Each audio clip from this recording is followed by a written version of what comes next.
ასე გამოიყურება ბელგრადის ცენტრი უწყვეტი პროტესტიდან 4 თვის თავზე. სერბეთში ისტორიაში ყველაზე მასშტაბური საპროტესტო აქციებია. სტუდენტების მიერ დაწყებული გამოსვლები ეტაპობრივად გაიზარდა და დღეს სერბეთის დედაქალაქის ქუჩებში ყველა ასაკის ადამიანი ითხოვს ერთს: გადადგეს კორუმპირებული მთავრობა. გასული ღამის საპროტესტო აქცია ყველაზე ფართომასშტაბიანი იყო და სხვადასხვა დათვლებით 9 მილიონამდე ადამიანს მიაღწია. ჩვენ ვიმედოვნებთ, რომ საზოგადოება გათავისუფლდება ერთხელ და საბოლოოდ, რადგან უკვე ათეულობით წელია ჩვენ ტყუილში, დანაშაულში, კორუფციაში და უსამართლობაში გვიწევს ცხოვრება. ქვეყანაში სისტემა ჩამოშლილია, ხალხის უფლებები შელახულია. იმედი მაქვს, რომ ეს მოცემულობა დღევანდელი დღის შემდეგ შეიცვლება. ჩვენ ვიკრიბებით ქუჩაში, რათა დავაფიქსიროთ საკუთარი პოზიცია დიქტატორული მმართველობის, ანარქიის და კორუფციის წინააღმდეგ. იმედი გვაქვს, ეს შეკრებები მოგვიტანს მშვიდობას ქვეყანაში. აქციას დედაქალაქის ცენტრში ფერმერები და ბაიკერები მარშით შეუერთდნენ.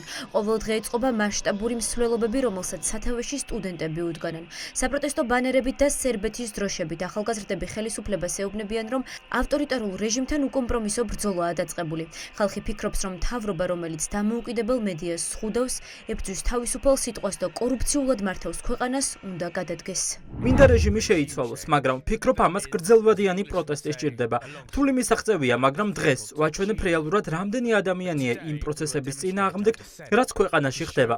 ჩვენ გვჭირდება ქვეყანა, სადაც არ იქნება კორუფცია, ტყუილები, ზეწოლა, მედიაზე დევნა. ასეთი მომავალი გვინდა ქვეყნისთვის. მშვიდობიანი მსვლელობა მოვაწყეთ, შეკრება ყველანაირი დაპირისპირების და პროვოკაციის გარეშე. წლების განმავლობაში ვხედავდით ჩვენ ამ ხელისუფლების ძალადობას ხალხზე. ჩვენი დიდი ნაწილი ის ხალხია, ვინც ამ დრომდე დუმდა, მაგრამ ახლა გაჩუმების დრო აღარ არის.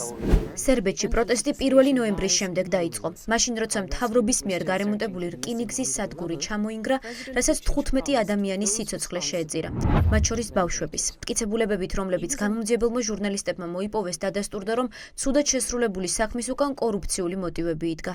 ფიქრობ, რომ ამ მასშტაბური პროტესტის შემდეგ ხალხი უკეთ გაიგებს რეალურად რა ხდება ქვეყანაში. ვიმედოვნებ, რომ პროტესტი შედეგიანი იქნება და ნორმალურ ცხოვრებას დავუბრუნდებით. ჩვენ ველოდებით, რომ ხელისუფლება პასუხს აგებს იმაზე, რაც ნოვი-სადში მოხდა, რადგან მომხდარი პირდაპირ კავშირშია სახელმწიფო ორგანოების უპასუხისმგებლობასთან. წუთიერი დუმილით აქციის მონაწილეებმა პატივი მიაგეს ნოვი-სადში დაღუპულ მოქალაქეებს. 15 წუთის განმავლობაში ასობით ათასი მოქალაქე ბელგრადის ქუჩებში ხმის ამოუღებლად იდგა და ქალაქში მხოლოდ გამაყრუებელი სიჩუმე ისმოდა. სერბეთის პრეზიდენტი აქციის მონაწილეებს საქართველოში უკვე კარგად ნაცნობ პროპაგანდას უპირისპირებს. იყენებს ისეთ ტერმინებს, როგორიცაა იმპორტირებული, გარედან დაფინანსებული რევოლუცია და სერბეთის ხელისუფლების დამხობის მცდელობა დასავლური სადაზვერვო სააგენტოების მონაწილეობით. ხელისუფლებამ მშვიდობიან დემონსტრანტებს შავებში ჩაცმული ახალგაზრდების არაფორმალური დაჯგუფებაც დაუპირისპირა. ამ დრომდე ციხეშია 22 მშვიდობიანი მომიტინგე. რეჟიმი და პროსახელისუფლებო პროპაგანდისტული მედია აქციის მონაწილეებზე ზეწოლას ზრდის. ძალადობით ცდილობენ დაუპირისპირდნენ ახალგაზრდების, სტუდენტების მშვიდობიან პროტესტს. ფიქრობ, ეს მცდელობა რეჟიმისთვის უკუშედეგის მომტანი იქნება.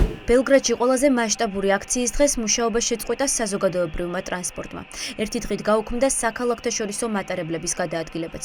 ხელისუფლება ამტკიცებდა, რომ ამას უსაფრთხოების მოტივაციით აკეთებდა, თუმცა ხალხი ფიქრობს, რომ ხელისუფლების დაკარგვის წინაშე მყოფი პრეზიდენტი ამ გზით პროტესტის მასშტაბების შემცირებას ცდილობს. ქვეყნის ხელისუფლებისკენ მიმართულ დიდი რაოდენობით ნეგატიურ ენერგიას და სიბრაზეს ვხედავთ. როცა ამდენი ხალხი იკრიბება, ხელისუფლებაში მყოფმა თითოეულმა ადამიანმა უნდა მიიღოს მესიჯი. ჩვენ უნდა შევცვალოთ საკუთარი თავები. ეს სერბეთის პრეზიდენტის პირველი კომენტარია ისტორიაში ყველაზე მასშტაბური აქციის შემდეგ. ჩანს, რომ მთავრობა გადადგომას არ აპირებს, თუმცა გარკვეულ დათმობებზე წასვლას მაინც გეგმავს.